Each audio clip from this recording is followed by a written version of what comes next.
Özüm canım kıynalıp tura almay жатам, bular болсо менден сүйүнчү акча сурап, ишо мен болсо монтип инвалид кылып салышты. Азырчы мен база албайм. Саламатсызбы? Камераны өчүр.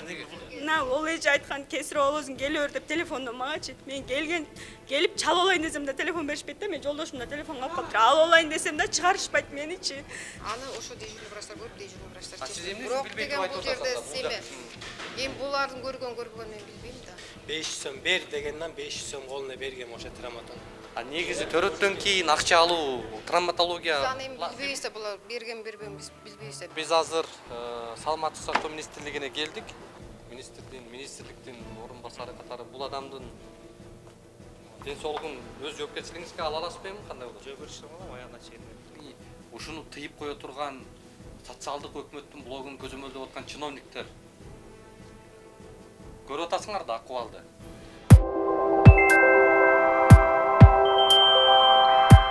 Москвадагы мекендештерге жарыя, алыстагы боордоштор. Сиздер үчүн Ваш стоматолог клиникасында сонун мүмкүнчүлүк түзүлгөн. Дареги Лухмановская метросу, Светоозерская көчөсү 32. Медициналык борбордо стоматологияда бардык кызматтар көрсөтүлөт. Терапия, гинекология, урология бөлүмдөрү, анализ тапшыруу, УЗИ. Саат 9-дан 21:00-гө чейин жума бою дем алышсыз кызмат көрсөтөт. Ваш стоматолог заманбап жабдууларды орнотуп, тажрыйбалуу такшалган дарыгерлерди гана ишке алган. Улукбектин катталуучуларына атайын акция жана арзандатуулар каралган. Клиниканын стоматологиясында 20% акция, рентген жана консультация акысыз, ишемби күнү УЗИ акысыз, ал эми жекшемби күнү терапевттин кабыл алуулары акысыз. Ваш стоматолог сиздин ден соолугуңуздун сакчылыгында.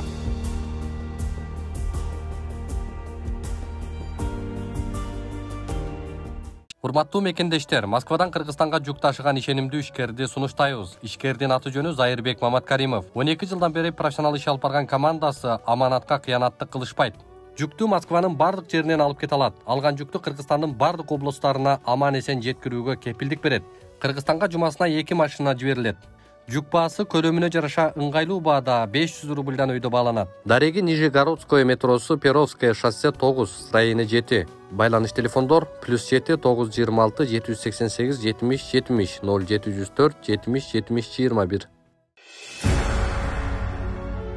Урматтуу мекендешим, өз үйүң, өлөң төшөгүң демекчи, бул заманда жеке турак жайлуу болууга эмне жетсин? Бул муктаждык боюнча ойлонуп жүргөн болсоңуз, биз сизге жакшы тандоо сунуштайбыз. Азыр мен турган жер Ылдыйкы Жал кичи районундагы Үмүт строй компаниясы куруп жаткан Мурас көп кабаттуу объектиси. Эмне себептен Үмүт строй компаниясын сиздерге сунуштап жатам? Бул биринчи кезекте документациясындагы тактык жана тазалыгында. Келечекте үйүңүздүн документине байланыштуу эч кандай кыйынчылыкка дуушар болбойсуз. Бул критерий учурдун эң негизги көңүл бурчу маселеси болушу шарт. Экинчи жагдай, курулуп жаткан үйдүн сапаттуулугунда Үмүт строй курулуш компаниясы сейсмологиялык коопсуздукка жана курулуш норма эрежелерин толук сактоого кепилдик берет.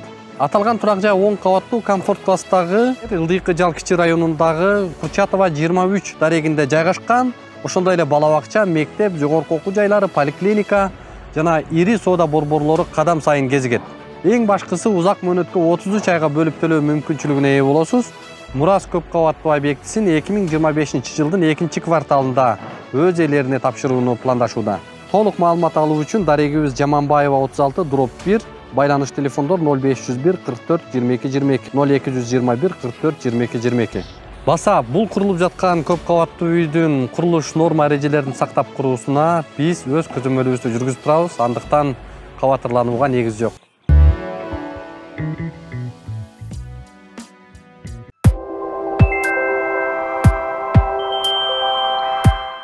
Саламатсыздар, урматтуу көрөрмандар. Биз азыр 6-чы төрөт үйүнө келдик. Бул жака шашылыш эле келип калдык. Анткени Момуналиева Турсунай деген Токтогулдун жашоочусу дал ушул ооруканага келип, ушул төрөт үйүнө келип, бир топ мындай бир тагдыры, үй бүлөлүк жашоосу, ушул өмүрү коркунучта болуп аткандыгы тууралуу кабар берип, ыйлап бизге чалгандыктан биз азыр дал ушул жерге келдик. Эмне болду эле, кандай болгон, анын баарын өзүнөн сурап көрөлү. Жүрүңүздөр ичине келип. Аты жөнүңүз ким? Момуналиева Турсунай. 89 жыл колум өзүм. 5 балам бар болчу, 6-чы ушу роддомго айылдан направление алып келаткам Токтогул районунданчы, шаарынан. Ошол жактан келдим, направлением бар колумда. Жашнакай жолдо келатып, могу эмеге Сокулукка жеткенде суу кетип калды менечи. Бирок толгом жок болчу. Токтогулдан бери келаткандабы? Токтогулдан келаткам, направление алып, мага Кесировага деп жөнөтүшкөн да. Кайсы ушул 6-чы? 6-чы республиканскийга деп жөнөткөн да. Анан кийин жашнакай келатып, жолдошум алып келаткан болчу. Анан жолдон ошол жерде суу кетти, мен баягы шоковое состояниеда балам тунчуп калабы деп шок болдум да аябынчы. Анан берден приемныйга кабыл алышты, такси менен алып келди. Приемныйдан кабыл алып, мен шок, мен толгом жок болуп атат, мен суу кетип атат, ошо эме шок болуп атам деп айттым буларга түшүндүрүпчү. Анан мен симфизит мен төрөй албайм, өзүм направление мына кетип бардым, астына коюп бердик приемныйдачы. Коюп берсек, раз эме кылышты, меничи баланын башы высокий экен. Жок, ачыла эле экен шейкалары деп ушундай дешти. Анан высокий эме менен ошо баланын башы бийирээк болсо кесировая кылса болот экен да ошол маалдачы. Булар болсо биз кесировая кылбайбыз, сени төрөтөбүз.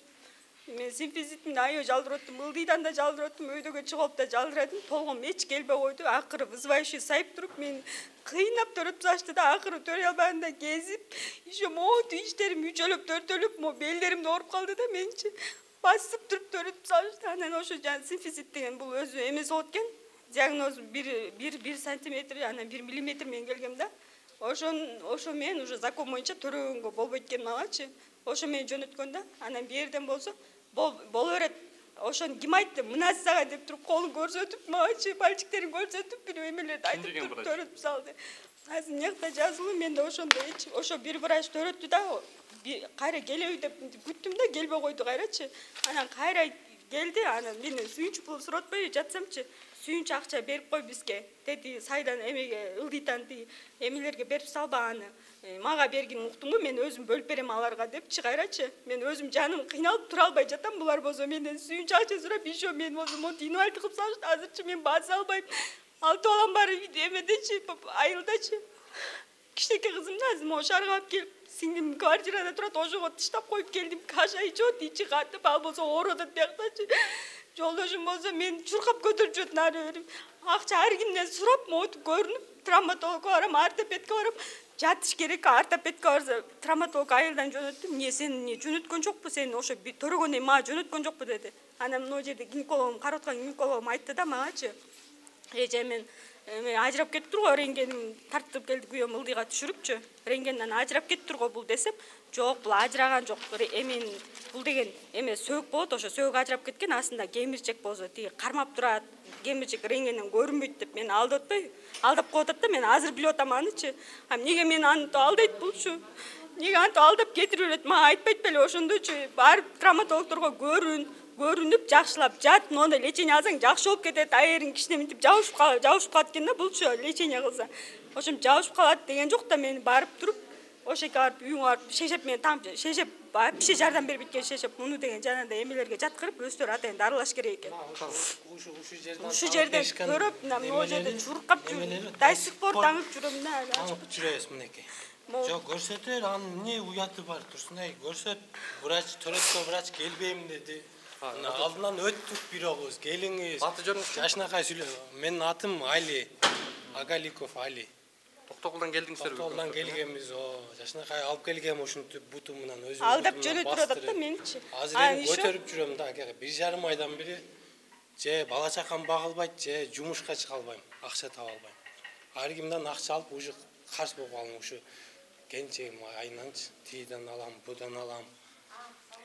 Бияка Ошол сиздер азыр мынакей травматолог, таксиге деле азыр 10 миңге биткен, мен вообще баса албай атам да. Терге деле такси алып барат. Эмнеге азыр могу жерге травматологко бардым, эми ортопедке жөнөткөн болчу, тиги 4-көр больница травматологко жөнөттү да. Айерге такси менен барып, кайра бияка такси менен келип, кайра берге такси менен келдим мен азырчы. Эме да, сиз билесизби, төрөттөн кийин 1 жыл акысыз болоорун бардык кызматтар. Жок, ана эч. Ким сизден акча алды? Травматологдор да. Травматологго күйөөм ошондо 500 сом төлөп чакыртты. 500 сом. Ошол маалда мен оротам чакырып бергиле десем, бир да травматолог келген жок. Рентгенге барып дагы 500 сом төлөп эмеге түштүм. Эмеге, рентгенге. Ошондо да бу көтөрүп жүрдү, даже лифтерине эмете албай аркасына көтөрүп түшүп кетти эң артына бул жердечи. Анан мен өзүм ошол жерде ооруп, кыйналып жатсам, эмнеге менден сүйүнчү бересиңби? деп ошентет да, мен берем, эже жакшы боло алайын деп атам да. Ошондо азыр сизге кандай диагноз коюлду? Меники симфизит, бул деген ажырап кеткен экен, муну жабышпайт экен булчу. Дагы Эгер жакшы мунун керек нормалары болсо, бар экен, нормалары болсо, ошондо айып кетмей экен да. Ошол маалда мен жакшылап караганда бул жабышмаган экен. Азыр сиз баса албай калдыңыз. Баса албайм, мен вообще мындай бассам уже алым кетип, эме башым айланып, ушундай эметип атам, кыйналып атам да. Моолорум нервимен бирдеке чырыр деп куюлгандай болуп режим мындай. 6 айда атты азыр. 6 ай эми муну караганга киши. Мен балдарым бар. Күйрейген балдарым бар. Кичинеңиз, улуңуз канча бала? Балдарыңыз канча Улум жашта? 5 класста окуйт, ошо кызым карап атты. Сабакка да барбай, азыр апамдыкына жөнөтүп, сабакка барбай калышты да. Апамдыкына жөнөтүп, ошо кызымды алып, баламды көтөрүп карап атат үйдө. Мен бияка келдим да. Төрөгөн балаңыз эмне болду? Төрөгөн балам ошо кызым карап атат да. Канча жаштагы кызыңыз карап? 5 класс. Ал каякта?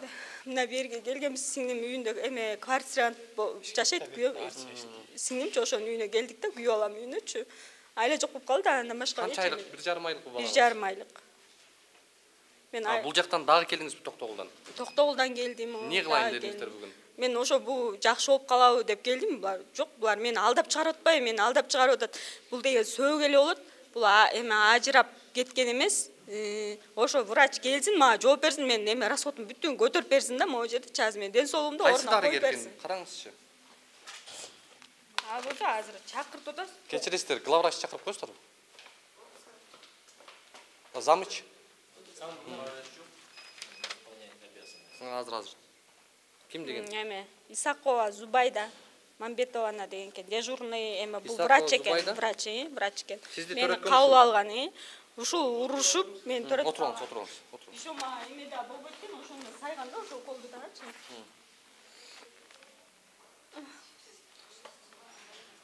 Бул Зубайда сизден канча акча алды? Бул ошо качып кетип калды, мени төрөттү эле бул. Историяга келгенде мындан акча алыптыр. Анан еще мен киргенде менден да акча алды да. Мындан 200 сом алды. Историяга 200 сом алышкан. Алганда менденчи. Анан майда чүйдө алып бер дейишти, ошону алып бердим. Ал өзүмө керек. Бекер деп айткан жокпу история? Жок, пленка бүт алдык. Историяга бул 200 сом төлөдү, еще күйөөңөн акча алып историяга акча төлөп кой деди. Мен 300 сом бердим да.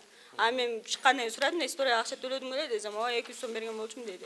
Я мен да 300 сом бердим го десем, билбейм, мага айтышкан жок, ама пленкаларын алып берди. Еще бияктан чыгып келатып, биз биякта эже бар эле. Ким эле аты эжем? Лола эже деген Кесирова, ошого чалып келгенбиз да. Ошого чалып алайын десем да, телефон беришпейт да. Мен ошо Кесирова болоюн. Телефонду бербей коюшуптур да. Телефонду берип койушканда да ушундай болбойт беле. Сиздин Токтогулдагы дарыгериңизге байланышканга дагы мүмкүнчүлүк бербей койду ошондо. Ага мен после 4-төн кийин гана сүйлөшүштү өздөрү. Ал направление берип жөнөткөн да мен. Барбы направление? Направление ушуларда болчу, булар кандай болуп билбейм азыр. Мен азыр ушуну чуркап жүрөм да, аябай кыйналып атам менчи. Сиз бүгүн эми кандай максатта Мени карап берсин, мен ошо ден соолугум ордуна коюп берсин. Жана врач мага ушундай бир эмелерди көрсөтүп төрөтүп салды, мен жалдырып атсамчы. Неге мен жалдыратып туруп төрөтүп коет, кесире болуп мен жашына коюп чыгып кетмек экенмин да. Ошо кыздар төрөп атат азыр ошондой эме диагноз менен жашынакай жүрүшөт базып кесире менен. Неге мен мынтип инвалид болуп калышым керек? Жашынакай келсем басып. Мен балдарым ким карап берет айтсаңыз, 6 балам мен азыр эчтеке карап албай атам, мына могу күйөөм карайт. Же бул жумушка чыгабы, же мен балдарым багабы? Мен жакындарым да жок, сиңдилерим бүт күйөөсүндө. Алар барып жардам берет экен, убакыт сааты менен экен да алардыкы да. Мен ден соолугумду тургузуп берсин булар ордуна. Же ошо кеткен лечениямды бүт көтөрүп берсин. Лечение кылып берсин. Сиз эмне иш кылат элеңиз беке? Мен нан жаап иштейм. Үчтөрөк айылында нан жаап. Токтогулда. Токтогул. Азыр иштеп атасызбы? Жок, иштеген жок. Баламды көтөрүп эле жүрөт. Калп айтпасам бир 6 жол жумушка чыктым. 6 Улам жол чыгып жумушка келет, кайра түнү мага келет. Баягы ошо өзүмөн кетип, давление болдумбу, билбейм эмне болду. Эме болуп, машина чыкырт эле, машина чыкырт өтүп, анда да такси менен улам машинага менен барып келип аттык.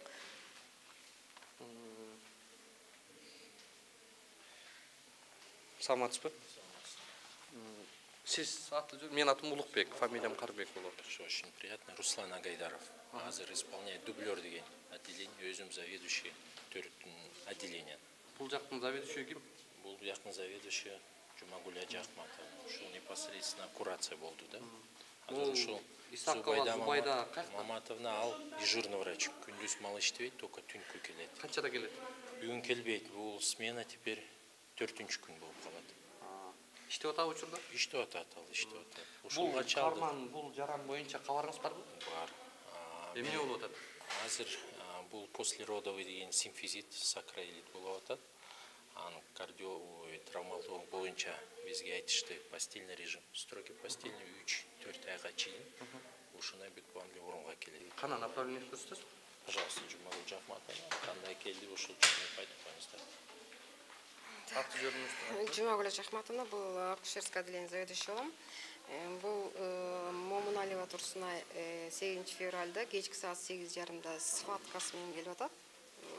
Анан бул жерде өзү айтып атат, жанагы симфизит деп, бирок ал симфизиттин да өзүнүн эрежеси менен биз операция алабыз, просто так ала бербейбиз.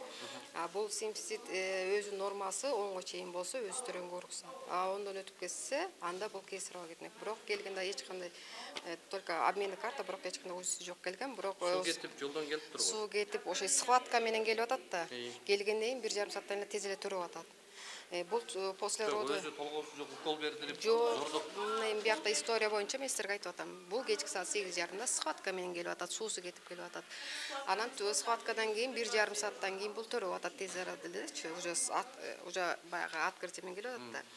Төрөгөндөн кийин 2-сутка биз билебиз. Биз текшерткенбиз, баарын тең текшерип, травматолог менен консультация кылып көргөзүп, анан биз консультация травматологго кылып туруп чыгарып бергенбиз. Бул после роду бул в основном бул не болсун меселе, бул биз консультация кылып туруп, анан консультация травматологго кылып туруп, бул после роду осложнение деп коет. Бул 4-5 айга чейин бул эмеде болот. Постельный режимге чейин анан постепенно ордуна келет. Буга күнөөлүү эч ким айта албайм, күнөөлүү эч ким эмес, потому что после родой болот мындай. Баары ушундай инвалид болуп калабы? Баары инвалид болбойт. Булар деген акырындык менен өз ордуна келет. Колеска түшүп калганына Бул эми төрөгөндө 1 ай болуп атат да. Бул постельный режимде 3-4 ай жатыш керек. Вот травматологдордон да сурасаңыздар айтып берет, анан постепенно өзү ордуна келет. Жөндөн жөн эле ушинтип табигый көрүнүш болуп калды бул өзү эле мына. Карасаңыздар? Ошо күнөдө ким? Ошо врачпы? Ошо врачты чакырбайсызбы бекке? Чөрмөлөп жүрдүм да могу жактачы. Мени кесарево болчу деп, мен вызывающий сайым энди айттым, мен вызывающий сайбаңызчы деп жалдырадым эчегечи десем, ушундай бальчиктерин көрсөтүп, уят нерселерин көрсөтүп, мен сени өзүм төрөтөм уктум, мен врачмын уктуңбу деп төрөтүп салды. После эме төрөткөндөн кийин кирбей койду. Бир жолу гана кирип акча сурап чыгып кетти менденчи. Акча берейин десем, жанында акча жок болчу, азыр жолдошуман алдыртып берем десем, жолдошуң тиякта элдин баарына берип койгонбош керек. Мен өзүм бөлүп берет болчумун бияктан деп ошентти магачы. Анан кийин айттым да, мен симфизит болуп төрөдүм, таңыш керек го, таң бересиздерби дейин десем, бири жок, бири орус санитарка алып келип мени нике жаткырып коюп кетип калып, ошол ойдон келишкен жок эч кимисичи.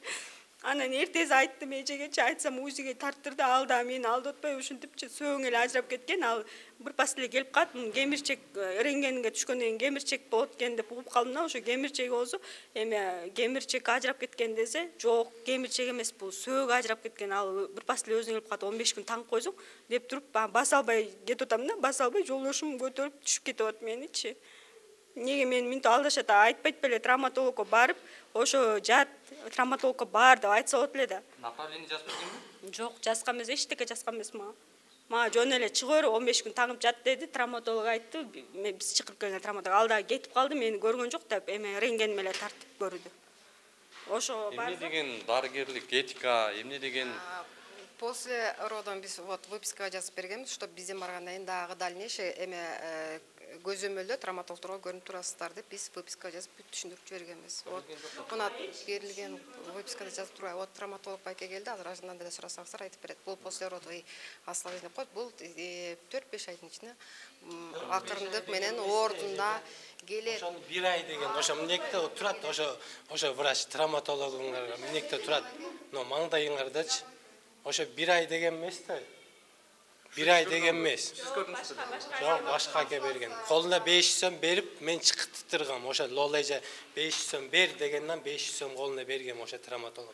негизи төрөттөн кийин акча алуу травматология Biz annem bilbeyse bular bergen biz bilbeyse bесплатно da bardın. A bergemizde bular aytıp men bilbeyse anı biz bergen bergen. төрөгөндөн кийин канча ай акысыз болот билесизби? Bilem, a bular ayt men аны карап турбайбыз кимге берди biz bilbeyse anı. Bulardын sözü болот. Ошо дарыгер барбы? Травматолог чакырып бербейсиздерби? Вот травматолог. Бул киши эмес турбайбы? Бул консультат все равно бай консультат кылып уксаңыздар, травматолог деле ошондой эме кылып айтышат. Жөндөн Көргөн киши керек да? Көргөн киши. Эмес бирок. Бул байк эмес. Саламатсызбы? Өчүр камераны өчүр, мен өзүмчө сүйлөшөйүн. Өчүр. Камераны өчүр деген мен бул жака тийишем жок да. Жоим сиз дарыгер катары сурап атасыз бул кишини айтып атасыз. Сен атың ким? Улукбек атын. Улукбек, өчүр камераны мен айтып атпайм. Мен даже эчтекесин түшүнгөн жокмун. Андан кийин мен камеранын алдынан жооп берем. Өчүр камераны. Жок, камерага эч тийишеси жок камеранын. Ай неге тартып атасыңар? Жок, мен жаранды сутты тартып атабыз. Жок, сут Biz konsultasiyaya çıkıp da baykanı. O simzik boyunca da abi düşünüp. Сиз биякта иштебейсизби? Улукбек, мен консультацияга эле азыр звонить эткенден келдим. Мен чакырганмын. Мен эч Барсам алар мен 4-cü горбанцага бардым. Токтогулдан бардым. Ал 4-cü горбанцага берди. 4-cü горбанцадан мына жака ортопедке жөнөттү. Могу жерде эмегечи. поликлиникага Ушул диагнозго мындай Берсеңер адис катары айтып бербейсизби? Ошол эле сураганы келдик сизден. жок, ана берсеңер. Жок, бул эмес. Рентгенге арам түшүп чыктым да мен чим рентген, ошо кетип аткандагы эмем, жолдошум түшүп келген. Ушуну ажырап кетти дедим мен могу жерде. Ажырап кетти. Ажырап кетип тургун мынан. Ажыраган жок. Бунун астында кемирчек бар деп мени алдап койду да. Мен дарыгер эмесмин, бирок мындай көрүнүп эле турбайбы? Азыр жаңы эле мынаны тарткызып, жакын тартып коюптур да болгон. Жакын тарткан үчүн келип калыптыр деп эметишти азыр. Ким көрдү деп О, врач көрдү. Экөөнү салыштырсаңыз жакын тартып. Жок, мурдасында кимге көрдү? Жакын тартыптыр. Жакын тартып. Атайын жакын тартып да. Мына жактан чыгып тышкан биякта жок болуп калыпчы. Мынаны кырсаң. Эмне деген? Камерага көрүнүп атпайбы бул? Рентгенди көрдүр эмеспиз. Рентген. Мойтип кыйналып келсек, мен ошо атайын ошо жактан ушака келдим да, мен ушу кесирово мен төрөйм депчи. О жактан берип атма направлениячы. Мына ол эже айткан кесировозуң келе бер деп телефондон магачы. Мен келип чалып алайын десем да телефон беришпейт да, мен жолдошумдан телефон алып калыптыр. Алып алайын десем да чыгарышпайт меничи. Чыгарбай коюшту. Анан үстүгө чыкканда дагы жалдырып аттым. Ылдыйтан направление алып атканда да эметти. Лола же да? Бул жакты Приемға келгенде у нее симфизит было, показания кесарево сечения. Ушел? Атайын дарыгер направление менен жөнөтүп атат. Направление мен жиберген. Неге кесарево менен Потом келсе симфизит. Мен айткам кесарево сечение деп. Ана потом. Не дейсиз мына? Эжеге чалып алайын десем. Направлениесинде жана сиздер айттыңыздар, бул жакта көрсөтүлгөн жок деп. Ал моментта маленький срок болчу да. Анан өзү схватка башталганда плановый кесарево, оказывается, вода отошли, да, сеники? Суусу кетип келген. Эже, сиз жана эле башка сөз айтып атпадыңыз беле? Мен документально отвечаю. Бул жакка документальный Кагаздар, өзүнүн кагаздар, например, жок да. Узи бар. мына эже айтып атпайбы? Кана УЗИ. Направление все. Направление у всех. А мен үч мен айтып атам. Ал узи мен узиго мейилкен. А мен өзүм айтып атпаймын. Эже. Жок, сиз өзүңүз айтканда врач көрөт, врач Бул чечет да. мейли ал. Жөнөкөй карапайым мейли экен. Медицинаны түшүнбөй эле койсун. Бул эже айтып атпайбы? Мен төрөткөн жокмун да. Бул ночью келип атпайбы, бул дежурный врачтар түшүнүп атам. Анан эми Бул адис айтып атпайбы сизге? документально караганда да бул жерде ошо УЗИден деген баягы болуш керек да, что симфиз мынча болуп кетир деп. Так суроого эле жооп берип коюңуз. Мен Бул сизге жак так атайын жооп берип направление атам. менен келип атат. Направление менен келип атат, Кесарево бул менен где була деген. этот аны ошо дежурный врачтар көрүп, дежурный врачтар Сиз чечет. эмнесин Бирок билбей деген туруп бул айтып жерде атасыз да, бул эми булардын көргөн мен билбейм да. Айтып атпайбы? Мен азыр угуп атам да сиз менен. Эми ишендиңизби? Ишендиңизби? Бул значит бул айтып атат. Мен көргөнүм, мен бияктын мен после родовый отделение заведующий. Мен төрөткөнгө чейинкилерди көрбөйм. Мен после родовый женщина көрөм. Түшүндүңүз да. Төрөткөнгө чейин ким карайт? Эми бул эжени мисалы азыр кандай болуш керек эле процедура боюнча? Мен ага жооп бере албайм. Кесарево менен келгендигин тастыктайсыздар сиз, Жок, направлениясын айтып атам да, мен направлениясы менен келген. Көргөнсүз сиз, ошону? У нее этот симфизит болгон. Ооба, көргөнсүз да ошону, Көргөнмүн. дарыгер эмне кылыш керек эле ошол направление менен келгенде? Айткан өзү. Кесирово болуш керек эле. Көрүп чыгыш деп Ошондой деди беле? Сиз айттыңыз беле ошону? айткам көргөндөн кийин. Gördünüz de kimden kemçilik etken bildiniz mi? Bilip koydum o. Жетиштүү эле ушул? Ооба. Эмне чара көрөсүздөр? Азыр чечебиз менен жаткырабыз. Сиз эми бу жакта калып, Мен ошого эмем жок да, ошо дарыланып берде калыпчы. Мен ошо үйдө ошондо эмеге салып, мен үйдө каразын, мен балам менен үйдө болушум керек да. Мен кичинекей балам бар да, мен больницага ким мен келип карап, ким эметет азырчы. Мен тиги кызым окуйт, окууга барат. 5-класста кызым. Кичинекей эмгизип жанында болушум керек. Ал 1,5 жолдошум караш керек. балдарыңыздын жаштары канчада? Балам 2 жаштан, бир өзү 5-класс, бир өзү 2-чи, бир өзү 3-чү, аме 1-класс, анан калгандары кичинекей да окууга бар элек. Азыр основной проблема корсет деп атасыз да. Корсет керек. Корсеттин ордуна мен шешип мен ушундай таңып жүрөм да, могу жеримдечи. Жок. Жок, мына до сих пор ушул жерден таңып беришкен ону палатада. Улам чечип таңып атабыз да могу. Сизге корсет керек. Күйөөңүз айтып атат, жатырып койгула. Сиз айтып атасыз, жатпайм. Жок, жатам ошо үй, мага Ден соолук керек да, бул адам ден соолугун калыбына келтирипчи. Мен сурап атам. Урматтуу көрөрмандар, жогоруда биздин ушул каармандын айтып аткан жагдайы тууралуу дарыгерлердин жоопторун уктуңуздар, өзүнүн көйгөйүн уктуңуздар. Эми мына сол тарабында мындай бир 10 кадам жанында саламаттык сактоо министрлиги жайгашкан. Мына ошол азыр министрликке барып, министрди дал ушул жагдай боюнча таанышууга, ошол адамдын көйгөйүн угууга чакырганы баратабыз. Министрлик кандай деп жооп берет, эмне дейт, жүрүңүздөр. Биз азыр саламаттык сактоо министрлигине келдик.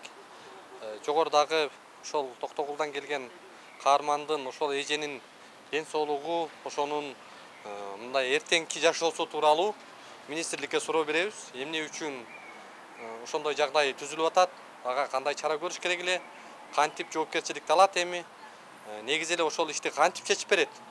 Мына ушул жагдай боюнча азыр министрди чакырып, министрди ошол жерге алып барганга аракет кылабыз.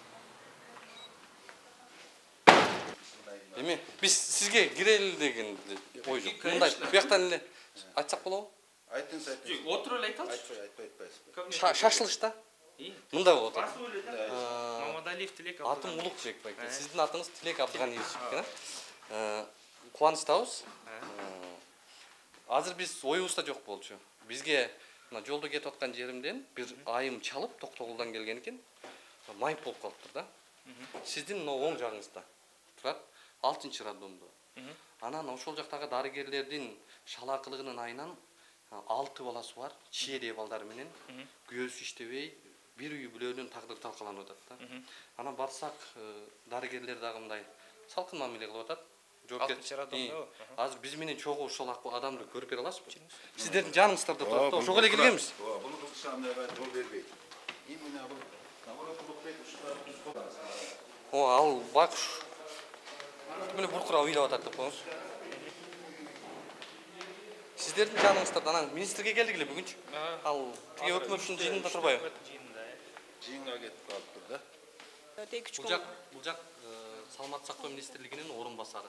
Тилек ат. Так, ушул Документ немелер? леченияны көзөмөлдөгөн министрдин орун басары. Мына Лола эжени чакырып койсоңуздар. 1,5 ай мурун төрөгөн. Консультация травматологиялык бүткөнүн көрүп чыгарганбыз. Анан азыр болсо ошо бутумдагы деле баспай атат деп. Консультация берген эмес да, деп атканда биринчиденчи, анан экинчиден мен алдап коюшканда буларчы, бул деген кемирчек деген рентгенден көрүнбөйт, бу жерде кемирчек болот, ошо кармап турат. Сөөгө эле ажырап кеткен, өзүнө келип калат деп мени врачтар ушундай айтканда. Жок, мындай төрөптөн кийин таңдыңызбы? Ошо таңган бойдон чечилеби? Тазды. Ал бирок травматологко барсам бул эч кандай жардам бербейт деп койду. Бир азыр травматолог чакырды эле, ал дагы Мен только жаттым да. көргөнгө карабай туруп эле мындай неге тартып атасыңар анан мындай деген. Мен жолдошум өзү ошо бир айдан бери карап атат, даже бас албай атам да, бас албай атам эч. Азыр 1,5 айлык баласы үйдө жатат экен. Аябай ыйлап атат дейт ал дагычы. Азыр алып кел десем, кантип алып келем деп кичинекей кызым. Шаарда дедиңиздер. Шаарга келдик да, ошо айылдан келдик. Күн жатасызбы? Биздикилер травматологду бүт консультация чакырсын. Ошол туура таңып, жаңы эле эметкенде мен алдыбай айтып койсо болмок да ушундай карап койсо болот белем, мен эмдиче туруп кетет белем. Ошон токтолду да врачтар айтып атат, 1 ай болгон, ошо жаңы төрөгөндө эле келбейт белең, мен таңып эме өзүм карайт элем да жакшы болуп калмаксың эмдиче деп атат да. Бул эми карабайсың, бул кемирчектер ошо жерге кайра кемирчек толуп жабышпайт деп мага ошентип атат. Бул ошол боюнда бар кезде жанагы үйдөдөн бала ылдыйга түртөт да. Ошон үчүн операция кылгыла деп жибериптир да. Бул ажырабаш керек экен. Өлгөн үстүнө көмгөн кылып таштап турду да. Мындай болуп туруш керек экен. Бул ошо төрөткөндөн кийин ажырап кеткен да. Ал жагынан министрликтин так жанында, оң жагында. Бир күндө өтүп атсаңыздар да көрөсүздөр бул төрөткөндү. Мындай кылабыз, азыр чыгып атканда да көрөсүздөр. Эмне үчүн кесаревый жасабай өзүн төрөттү, ал боюнча башка маселени карайбыз. Өзүнчө. Ал боюнча буюрса аягына чейин чыгарабыз. Азыркы маселе эженин маселесин чечиш керек да. Дальнейшем кандай болот? Азыр бул коляскага отурган бир өзүнчө бир мындай моралдык жактан бул эжеге азыр басым болуп атат. Мен азыр баламды эмгизишим керек. 2 жаштан баштап 5-5 класска чейин балдар бар экен. Эми азыр кандай кылды? Мындай кандай кылсак сизге ыңгайлуу болот? Азыр айтыңызчы. Жат десеңиз азыр жаттыралы. Бүт травматолог. Ошо 2-3 күн жатып, бул ака айтып атат го, 2-3 күн жатып травматологдун эмелерин угалы деп, ошо 2-3 күн жатайын. Кызым бу жерге карайын. Бу жерде жанында болсо болот да, ошентип карап, ошо эмесине карайын. Ошондой кылалы. Эми азыр ошо врач келсин. Биринчи вопрос. Чыгымдарымды төлөп берсин ошол врач. Мен ушунча чыгым кылдым. Мен кесарево алсам, мен кесарево кылса деле ошо акчаны берет болчумун, бирок ушунча кетпейт болчу да, туурабы? Азыраак кетет болчу да. Кесаревого акча албайт эч ким. Акча 15 миңден төлөп эле кесарево кылдырып кетип атышат биз жактагы. Сиз бир жума бул жакта анда карасын, дарыгерлер көрсүн, ошол ошибка кетирген дарыгер өзү көрсүн, не кылып койгондугун. Ошо менен сүйлөшүңүз. Жогорудагы сиздин шарттарды кемчилигин оңдоп, жоопкерчиликке тартылыш керек. Дайындайлы. Төрөт убагында бул сөйүк ажырап кеттиби же төрөткө чейин өзү ажырап жүрдү беле? Бүт аны экспертия өзүнүн эмесин. Жок, ажырап жүрсө анда колескада отуруп калмак да. Келе албайт болчумун. Жок, боюнда бар кезде эме болуп жүрдү да. Төрөгөндөн кийин отуруп калып койбойт. Боюнда бар да, мен эмелерим бүт бар болчу. Ошо менен келаткан мен нормально басып жүргөм, бирок утичный походка деп коткон го. Ошо менен жүргөм. Ошон үчүн мен симфизит деп диагноз койгон. Анын баарын врачым айтып берген, кандай өткөн, этият болуп мындай жүр, тигиндей жүр, көп оор көтөрбө, баарын айтып берген. Азыр таңып атасызбы? Таңып турат, азыр деле таңып турат, ооба. Эттерим ачышып атат, бирок таңасың да, ден соолук керек да. Тагып атабыз. Бирок баса албай атам. Анда сиз эми министрликтин орун басары катары бул адамдын ден соолугун өз жоопкерчилигиңизге ала аласызбы эми, кандай болот? Жоопкерчилик алам, аягына чейин токтогул. Анан дарыгерлердин компетенциясын карап, мондай. Сөзсүз биринчи маселе боюнча төрөгөндө эмнеге кесаревой кылбай төрөдү, аны өзүнчө карайбыз. Анан эженин лечениясын мен токтогул басаңыз, токтогулдан деле ошол жашаган жери боюнча пропискасына жараша. Ошол жактан врачты камсыздап барып кабар алып турат. Сизге так ошол да, ошол адам бул жерде ооруп жатты. Ошол жерде травматолог чакырып турдулар. Анан сен неге тартып атасың? Ал травматолог боюнча да бир өзүнчө башка карайлы аны. Ант берген травматолог эми камера үчүн качып кетеби? Моундай адам турса. Кимден келди эле? Аны жок, биз просто баягы эме болуп чыгып да көрүп бериңиздер депчи. Ага чейин алып врач караганбыз. Бар официально чакырат азыр. Түшүндүм, анда сиз башка барган. Мен эме кылам, аягына жоопкерчилик алып, аягына чейин берем. Карап турасыздар да, рахмат. Вакытыңызда. Биз эми бул жерден бардык дарыгерлерге мындай көө жапкандан алыспыз. Сиздердин адвокатурагыз, эмгегиңиздер бар, бирок ошол эле учурда сиздердин кадырыңыздарды түшүрүп аткан дагы дарыгерлер жок эмес да. Урматтуу көрөрмандар, мына өзүңүздөр күбө болдуңуздар. Министрдин орун басары дал ошол дарылануу боюнча министрдин орун басары экен. Өзүнүн жоопкерчилигин алды. Жогорудагы эжекебиздин ден соолугу, анан мындан кийинки жашоосу, мындан кийинки дарылануусу жөнүндө жоопкерчиликти өз мойнуна алып атканын уктуңуздар. Эми кандай жыйынтык чыгат, кандай иш аяктайт, анын баарында биз назар салып турабыз. Урматтуу көрөрмандар, бүгүн 31 март 5-күн саат 11-ден 4 мүнөт өттү. Биз азыр Арча Бешиктеги бир ушул Момуналиева Турсунай эженин бир тууганы жашаган үйгө келдик. Анткени жогоруда сиздер көргөн жагдай боюнча ушул 5 күн дарыгерлердин көзөмөлүндө 6-радомдо жатып, бирок эч бир дарыланбай, жанагындай мындай ден соолугунун эртеңкисине дагы деле жооп таппай аткандыктан кайра биз бүгүн келдик. Ошол 5 күн ичинде төрөткөн жогорудагы мындай бир өзүм билемдик менен төрөткөн дарыгер бир келип кабар алып койбогондугу бул каарманды дагы өкүнүчкө салып атыптыр да. Азыр эми биз келдик, үйдө экен. Акыбал кандай болду, эмне болуп жатты, эмне карады? Assalamu alaikum. Жакшыбы ден соолугуңуз? Жакшы, Кудай шүгүр. Чыктыңыздарбы сиздер? Чыктык. Анда эжени көрөлү анда, уруксат болсо. Жүрүңүз. Сиз жүрөңүз. Канчаларда келдиңиздер бүгүн? Бүгүн саат кетейте бир 3төн өтүп келдик го дейм. Бул жактабы, Ошол жакта. Азыр бул кандай? Баягы эле бойдон дагы. Баягы эле бойдон. Саламатсызбы?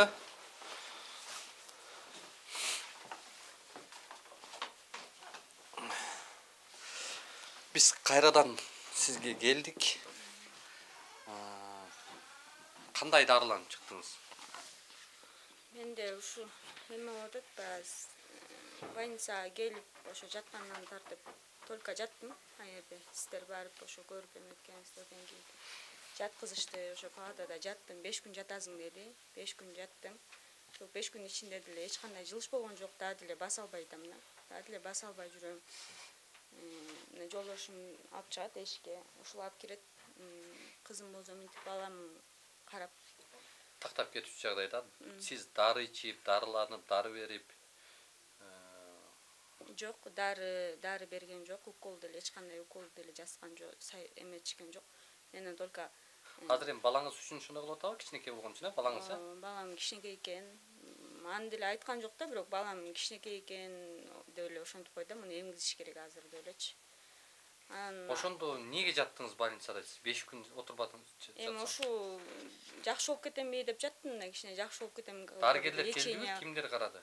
Дарыгерден ошо. Замминистр айткан, ал жерде мен өз көзөмөлүмө алам, жоопкерчилик алам, сиздин ден соолугуңуздун эртеңкиси жөнүндө мен травматолог келди. Травматолог келип ошо жатыш керек эле деп койду. Эч кандай укол деле жазган жок, эч кандай эме деле жазган жок. Мында только жатыш керек. Эмеси ошондой деп эле койду. Ошондой болуп атат да, азыр бу жерде рентгенге тарттырды. Эми рентгенге тарттырганда деле өзүм деле түшкөм. Кичине мындай эметип калыптыр деп койду. Жакындашып депчи.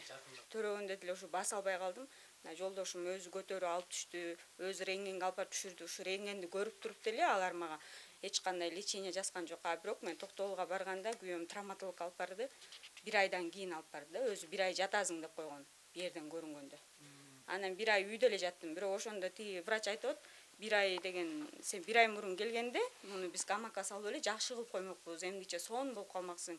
Атат да, мен ошол жерине да күйүп кетип атам. Эмнеге мынча кайдыгер карап, мен мындай ден соолугума аябай эме келтиришти да буларчы. Мен ушулардын азабынан азыр баса албайм. Балдарым болсо 6 балам бар, 6-чысын төрөдүм да. Анан могу кызым, балдарым сабакка барат, 3 балам. Азыр сабакка барбай эле үйдө айылда балдарым апамдын колуна таштап келдим да. Кызым болсо мынтип жанында баламды алып атат. Күйөөм болсо мени көтөрүп чыгып, көтөрүп берип мындай. Азыр аябай ушунчалык кыйналып турам да менчи. Ден соолугуман ажырап, бир эме ошо врач мага жооп берсин да. Ушу ден соолугуман ушунчалык мен эме болуп койгон үчүнчү. Ал иштегенге мындай татыктуу эмес да, ал жердечи. Иштегенге татыктуу эмес. Ошо мен төрөгөндөн деле кирип мындай бир ооз мындай сурап деле койгон жок да меничи. Ошо бойдон жок болуп кетти да. Жозо мен келгенде мен кесиробамын деп айтып атам, документтерим турат, мен өзүм төрөтөм мен сени.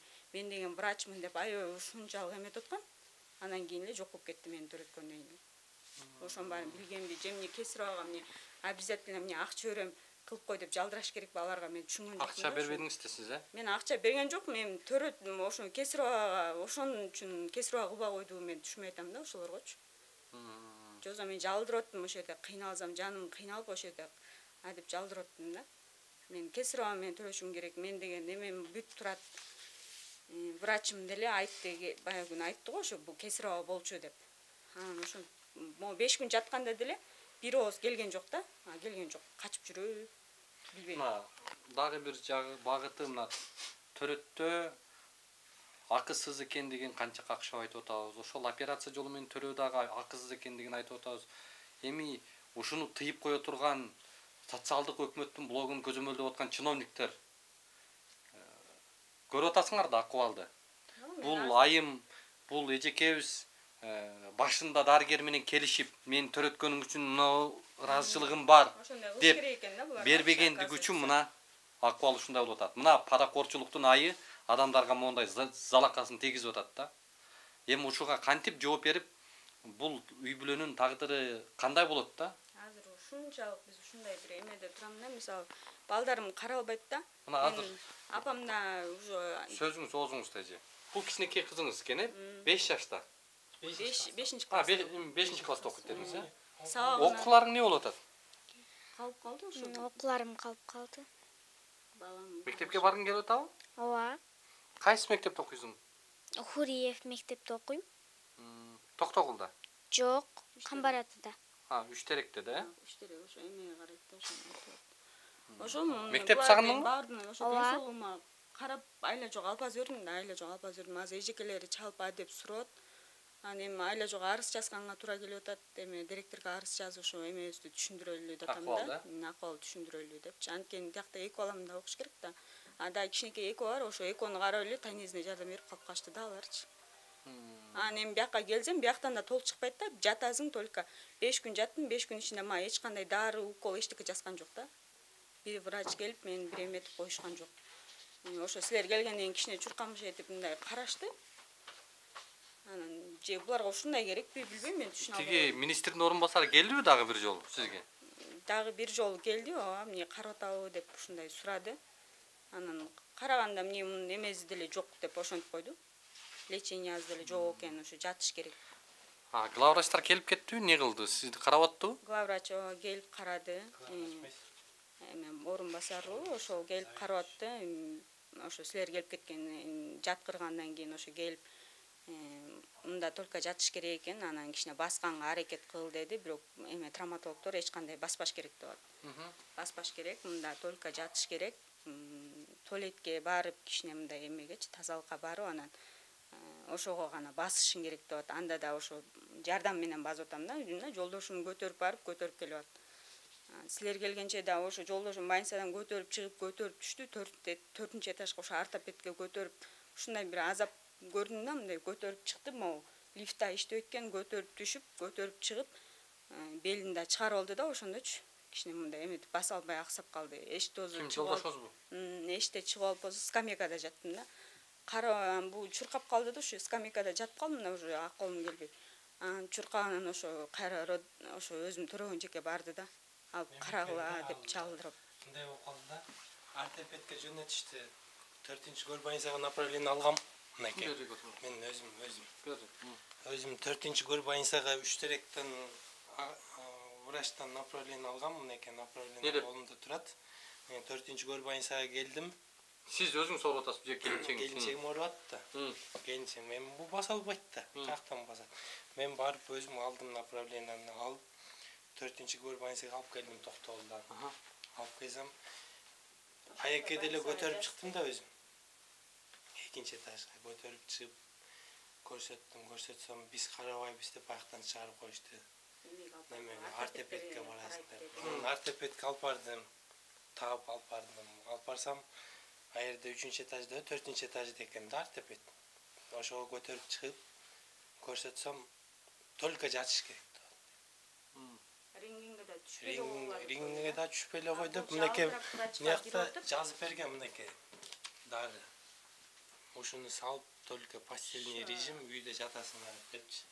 Мындайды даже мен өзүм врачтарым деле жазган жок да, мындайдычы, мындай айткан деле жок, эмне кылыштычы. Только жатыш керек эле деп ойлогойду, болду. Анан эми мен ушунча ден соолугум кетти азыр деген, эми билесиңер да, бул дүйнөдө жашаш керек, менин жолдошум деген, бул деген мындай каражат жактан дагы мына балдарым окууга барбай калып атат, эми кыйналып атабыз да негизи элечи. Аябай эле кыйналып атабыз.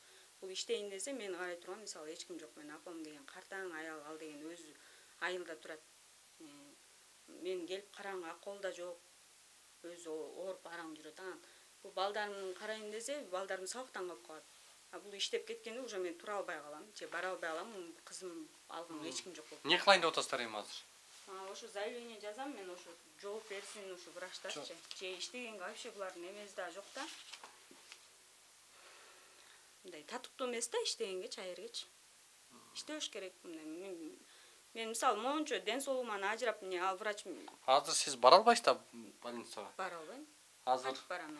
Азыр ушул жагдайдан улам биз бул ишти укук коргоо органдарынын көзөмөлүнө өткөзүү үчүн арыз жазалы. Анда сиз 1,5 айлык балаңыз менен ал жакка барып арыз жаза албайсыз. Азыр биз тергөөчүлөргө чалып, милиция кызматкерлерине чалып, каттатып, чакырып ушул жака тийиштүү тергөөчүлөр келип, сиздин көйгөйүңүз тууралуу даттанууга арыз алышып, менимче тийиштүү укуктук баа берүү үчүн иш аракеттер кетсин. Анда биз ошол жактан сизге көмөктөшөлү.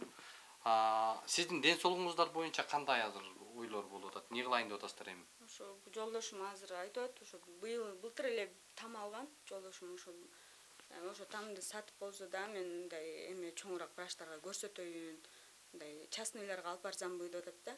Жеке менчикке барайын деп атасыздарбы? Ошолорго көрсөтөйүн. Айып басып кетсең эле болду деп атат эми.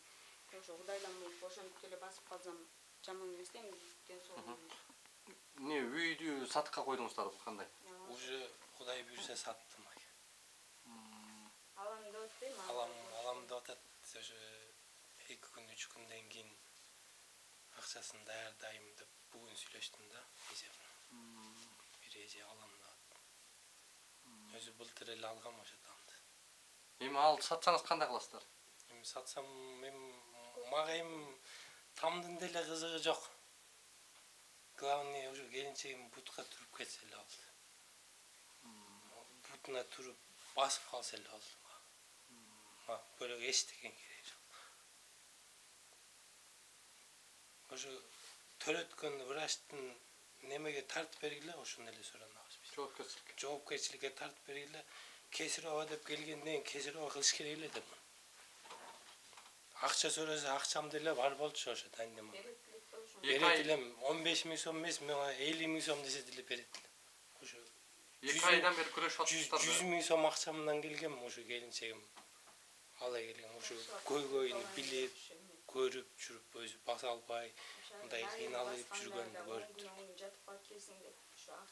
Ошо больницада жүргөндө деле коляскада сүйлөп жүрдүм, жанагы неме надырандар отурат го. Ошондой коляскамдан сүйлөп чыктым. Чыгып келатканда да лифт иштетип бербей кошту. Жонума көтөрүп чыктым. Жаңы төрөгүм аялым. Адам башкача мамиле кылышат экен мындай. Өздөрүнүн колуна кыйын экен алар. Өздөрүнүн башына келсе анан билинет экен да аларчы. Мындай жакшылап карап койсо болот да ушу. Мынакей мен азыр алып балам менен баспай калыш оңой эмес да, бул оңой нерсе эмес да. Эми мен деле мындай абдан жүрөгүм ооруп, сиздерге мындай кандай жардам берсек деген суроо мындай ойлонуп атат да, бирок бул жагдай боюнча сиздердин жагдайды, акыбалды жерде калтырбайбыз. Тийиштүү мамлекеттик органдар бар, укук коргоо органдары бар. Бул боюнча сөз чара көрөт деген ойдобуз. Анан сиздерге жардам берем деп мына кыргыз эли, мамлекетибизде ошол мына ороз айы турат. Кайдыгер эмес жарандар, балким өзүңүздөрдүн садакаңыздар болсо, мына ушундай чыныгы муктаж үй бүлөлөр бар экендигин дагы көрдүңүздөр деп ойлойм. 0702 14 08 жардам берүүчүлөр дал ошол номерге байланышка чыгып сиздерге жардам берсе болот да, иштейт да. Биз жогоруда белгилегендей ошол укук коргоо органдарына дагы байланышып, биздин ушул милиция кызматкерлерини, 1-Май райондук милиция кызматкерлери келип калды. Саламатсыздарбы? Кош келипсиздер. Атыбыз Улукбек байке, журналистпиз, атыбыз Улукбек. Авантур, эже лейтенант милициянын кенже лейтенанты Жуматаев. Чогом. Ошо бизге 1 май 15 ошо бизге 102-ге кайрылуу түштү. Бул эже боюнча 6-чы роддом биз жана чалган. Ошо боюнча вызовга келдик да азыр ошодо. Аман туратыңыз, Аман тур мырза, бул эжекебиз ушул дарыгердин шалакылыгынан ушундай акыбалга келип калыптыр да. Коляскада азыр кичинекей балдар бар, наристе. Азыр эми сиз ОЗЕК түрүндө сизге арыз жазып берсин, ОЗЕК түрүндө эжени кыйнабай эле сиз өзүңүз арыз жазып алыңыз. Хорошо. Анан тийиштүү чараны көрүп баа бересиздер деген ойдобуз, Паспортуңуз барбы, эже?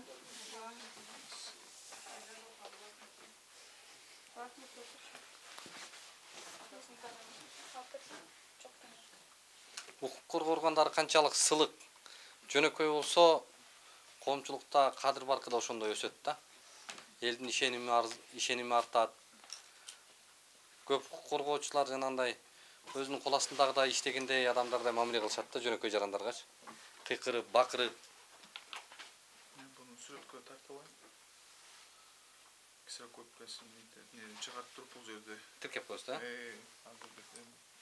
Жазып берген. Синтезит ошо кесиро менен төрөт деп жазылган да ошо эме. Ошо келсем ошо кесиро кылбай эле төрөт салышты да. Ошо эме врач. Врачтын атын айтайынбы? Сиз по порядку хронологиясын тура алып кетели, жазып кетели. Кайрылган направление. Токтогулдун дарыгерлери мындай төрөтүүгө көз жетпеген үчүн направленияда өзү төрөт албайбыз, менен төрөгөнгө болбойт деп жөнөтүшкөн. Токтогул шаары укугу.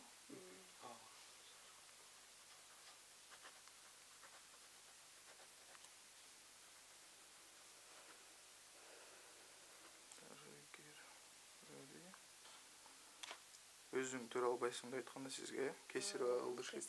Мына урматтуу көрөрмандар, 1-Май районунун ички иштер кызматына тийиштүү арыздар өткөрүлүп, катталып, мындай кабыл алынды. Эми муну менен биз эмнени айтабыз? Ушул төрөттөгү жалпы эле биздин айымдар ушул төрөт учурунда кандай мамлекеттен жардамдар болуп атат, негизи эле төрөттө кандай мамлекеттен жеңилдиктер бар.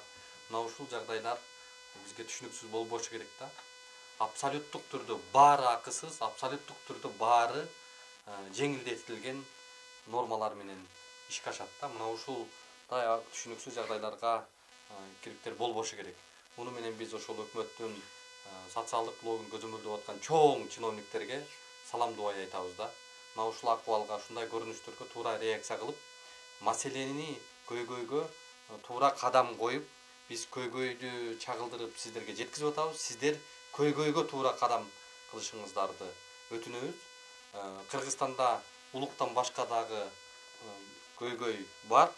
Биз Кыргызстанда көйгөй эмеспиз. Мамлекеттик каналдар менен жалпы эле ушул баса калып баарыңар мындай ур тепкиге алып атасыңар, бирок коомчулук, кыргыз эли бул нерсени көрүп түшүнүп турат. Карапайым эл мунуга өзүнүн баасын берип турат. Биздин баракчага катталып, пикир жазып бөлүшкөндү унутпаңыздар, бар болуңуздар.